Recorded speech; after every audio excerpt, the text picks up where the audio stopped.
अस्सलाम वालेकुम everyone. Okay guys, आज हम जो बात करने लगे हैं ये लास्ट वीडियो है एपिडेमियोलॉजी की। ठीक है, एपिडेमियोलॉजी के जितने लेक्चर्स थे वो बन चुके हैं। This is the last one. सिर्फ एक ये छोटा सा टॉपिक कि इन्वेस्टिगेशन ऑफ एपिडेमिक किस तरह की जाती है। ये वैसे टॉपिक अगर मैं बात करूँ आज से पहले बिल्कुल भी इंपॉर्टेंट नहीं होता था। पिछले एग्जाम्स में किसी क्वेश्चंस में कभी एससीक्यूज में नहीं आया, एमसीक्यू बीच में से शायद ही कोई आया था, क्योंकि ये बहुत आसान सा टॉपिक है, इसमें कोई बात है ही नहीं एक्चुअली। बस सिंपल सी एक समझने कहानी है जो बहुत ही आसान है और इसको कोई इतनी इंपॉर्टेंस भी नहीं देता था। वाइवा में भी इसका कोई खास जिक्र नहीं होता था, लेकिन कोविड के बाद ये उससे भी ज़्यादा इंपॉर्टेंट हो गया जितने बाकी टॉपिक्स इंपॉर्टेंट है, क्योंकि आपका एपिडेमिक क्या इवन पैंडेमिक था ये कोविड का, और उसकी वजह से जाहिर सी बात है कि एकदम से बहुत कुछ चेंज हुआ।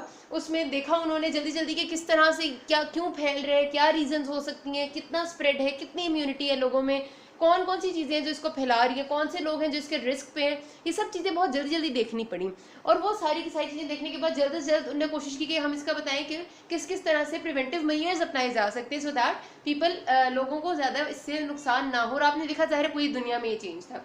तो कोविड की वजह से अब जो एग्ज़ाम्स होंगे उनमें इस इन्वेस्टिगेशन ऑफ एपिडेमिक का परसेंटेज आने की बहुत ज़्यादा बढ़ गई है। मोस्ट प्रोबेबली ये एससीक्यूज में भी आ सकता है और एससीक्यू में ना आया तो ये तो गारंटी है कि ये वाइवा का सवाल तो होगा ही होगा। नहीं तो आपसे कम्युनिटी मेडिसिन वाले सिंपली ये पूछेंगे कि बताइए कोविड आया था तो किस तरह से वो क्या था, मतलब what was it a pandemic, was it N endemic, क्या सिलसिला था और किस तरह से उसे लेके प्रोसीड किया गया। तो इसलिए अगर आप उनको ये स्टेप वाइज बताएंगे तो डेफिनेटली आपके वाइवा के मार्क्स बहुत अच्छे हो जाएंगे और ये कुछ भी नहीं है, बहुत आसान बातें हैं। ठीक है, तो इसलिए ये टॉपिक मैंने रखा है और ये लास्ट लेक्चर है एपिडेमियोलॉजी के। इसके बाद हम डेमोग्राफी इंशाल्लाह स्टार्ट करेंगे।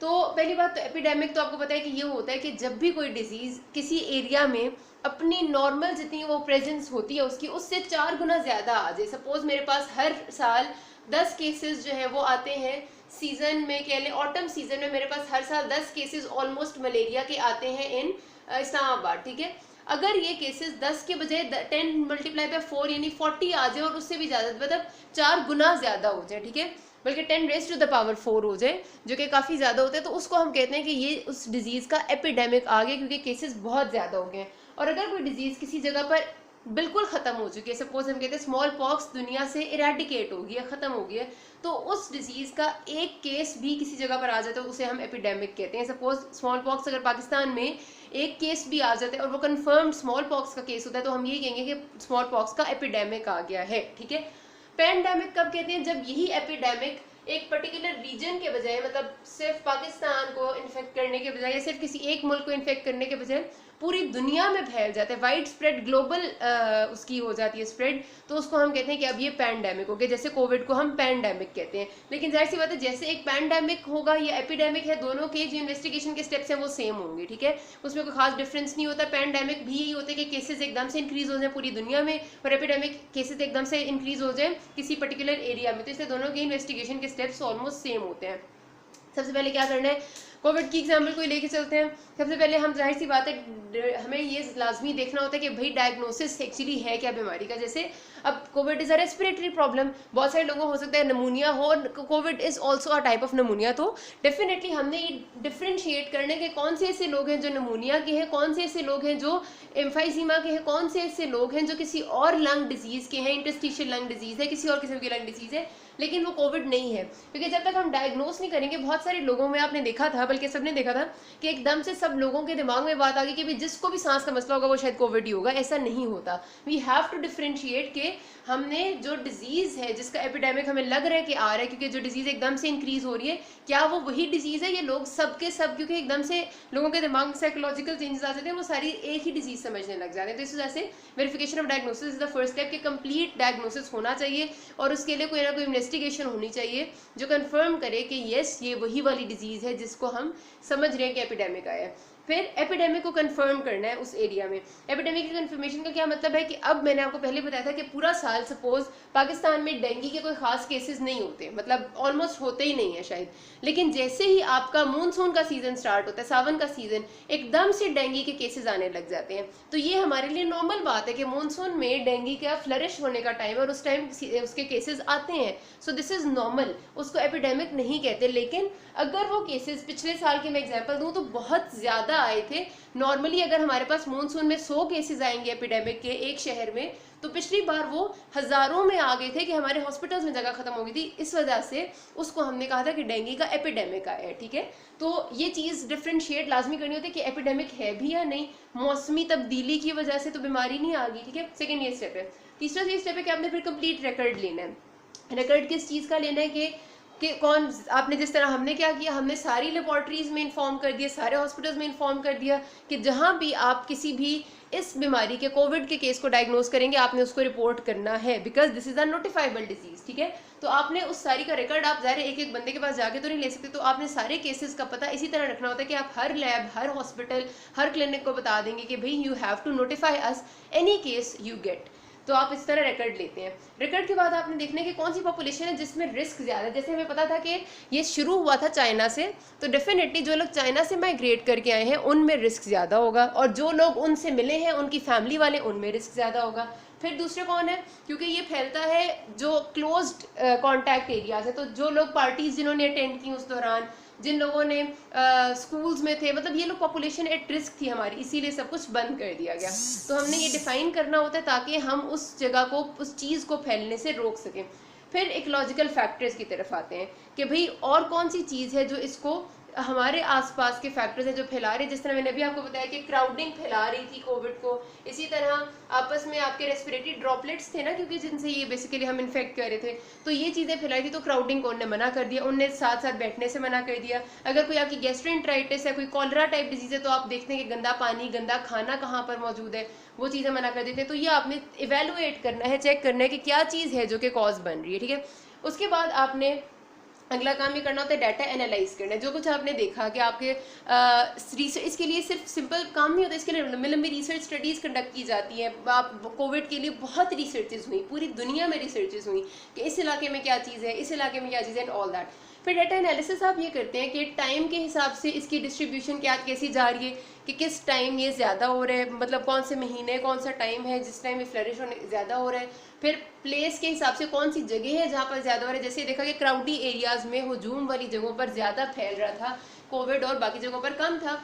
और पर्सन के हिसाब से कौन से लोग हैं जो कि ज़्यादा वल्नरेबल है। हमने देखा है कि जो कोविड के होने का भी रेट है वो भी चलो हो तो सब कुछ शायद बराबर ही जाएगा, लेकिन सिम्टम्स जिसमें आते हैं वो एल्डरली लोगों में, एजेड लोगों में, और वो लोग जो कोमॉर्बिडिटीज़ के साथ थे, जो डायबिटीज़, हाइपरटेंशन के, हाइपरलिपिडीमिया, ओबेसिटी के पेशेंट्स थे, उनमें ज़्यादा केसेस आए।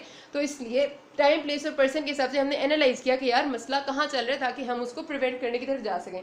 फिर हमने एक टेंटेटिव हाइपोथेसिस बनाया कि कोरोना वायरस के बारे में कि भाई ये चीज़ जो है वो इस वायरस से ट्रांसमिट हो रही है, और इसकी ट्रांसमिशन का ये सीन है कि ये ड्रॉपलेट इन्फेक्शन है। ड्रॉपलेट तो नहीं मैं कहूँगी, बेसिकली ये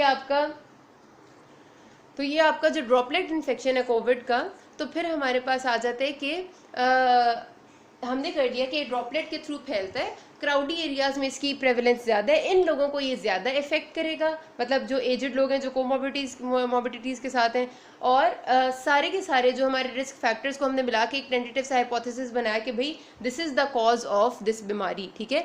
इस तरह से हम कर देते हैं। या फिर जैसे कॉलेरा की बात करें तो हम कहेंगे कि इन्फेक्टेड वाटर जो इस इलाके का है या फिर इस पूरे एरिया में जो है वाटर इन्फेक्ट हो गया जो कि ये बीमारी कर रहा है, ठीक है। ये हाइपोथेसिस हमने बना लिया।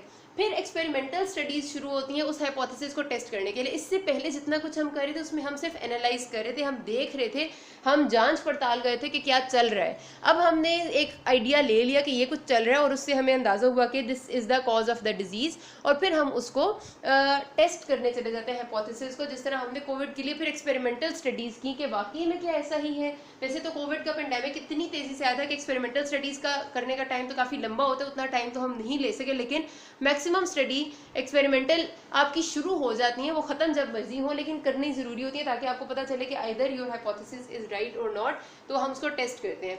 उसके बाद हम साथ साथ पॉपुलेशन में इन्वेस्टिगेशन कैरी ऑन रखते हैं कि क्या चेंजेस आ रहे हैं, क्योंकि कोविड हमारे पास जो कोरोना वायरस है, वायरस तो पुराना था लेकिन पहले इस तरह फैला हुआ नहीं था, इसलिए इतनी स्टडीज़ के बारे में नहीं की गई थी।